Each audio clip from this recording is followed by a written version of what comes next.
दोस्तों, आज जो आपको किस्सा सुनाने जा रहा हूँ वो आज से 10 साल पहले मेरे दोस्त के साथ घटा था। दोस्तों, आपने सुना होगा कि रात को पानी रख कर सोना चाहिए। ये कहानी पानी पर आधारित है।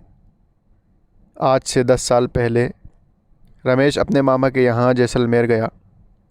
वहाँ जाकर पता चला कि यहाँ तो 2 साल से अकाल पड़ा है और पानी लेने के लिए 5 किलोमीटर जाना पड़ता है। मामा मामी से मिलने के बाद उसके मामा का लड़का और वो पानी लेने के लिए चल पड़े। रास्ते में पैदल चलते हुए वो थक गए थे और एक जगह बैठ गए। तब उसके मामा के लड़के ने एक किस्सा सुनाया कि पिछले साल पानी की वजह से एक औरत का बच्चा रो रहा था और वो काफ़ी बीमार था। इसलिए वो पानी मांगने हमारे गांव में आई, लेकिन उसको किसी ने पानी नहीं दिया। जब वो वापस लौट रही थी तो रास्ते में उसको ठाकुर के घर पर पानी दिखा, तो उसने बिना पूछे पानी पीने की कोशिश की।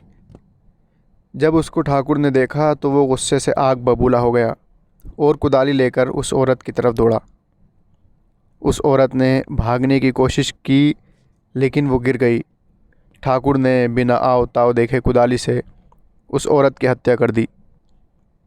उसके एक दिन बाद उस बच्चे की भी बिना पानी के मौत हो गई। कुछ दिनों बाद खबर आई कि उसी कुदाली से ठाकुर को भी किसी ने मार दिया और धीरे धीरे उसके पूरे परिवार को किसी अनजानी ताकत ने मौत के घाट उतार दिया। उसने बताया, ये किस्सा सुनने के बाद हम दोनों पानी लेकर वापस गांव की तरफ लौटने लगे। हल्का हल्का अंधेरा हो चुका था। अचानक हमारे सामने एक बच्चा आया और पानी मांगने लगा, लेकिन इतनी दूर से पानी लाने के कारण हमने उसे मना कर दिया।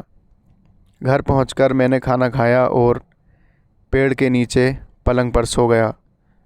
अचानक रात को वही बच्चा मेरे सामने आया और पानी मांगने लगा। मैंने ध्यान नहीं दिया और गुस्से से उसे कहा कि चले जाओ, और मेरे सामने वो औरत दिखाई दी। अचानक मैं उठ गया और देखा वहाँ कोई नहीं था। मैंने सोचा कोई सपना आया होगा।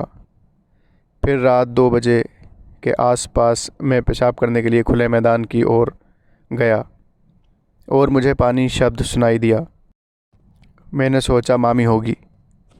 फिर मैं वो वापस पलंग की तरफ लौटा ही था कि अचानक फिर पानी शब्द सुनाई दिया। अब मैं गुस्से से आग बबूला हो गया और कहा, कौन है, सामने आओ, अभी पानी देता हूँ। इतना कहते ही मेरे पीछे किसी के होने का अनुभव हुआ, तो मैंने पीछे मुड़कर देखा तो एक औरत कुदाली लेकर खड़ी थी। मेरा दोस्त बताता है कि मैं डर के मारे बहुत ज़ोर से भागा और रास्ते में एक पत्थर से ठोकर लगने से नीचे गिर गया।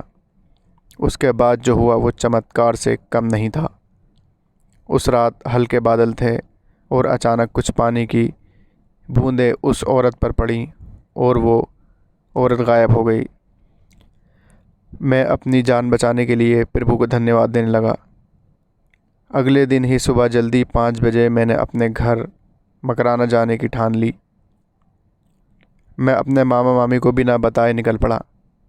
स्टेशन पर पहुंचा और बैठे हुए मैंने देखा कि बच्चा रो रहा था।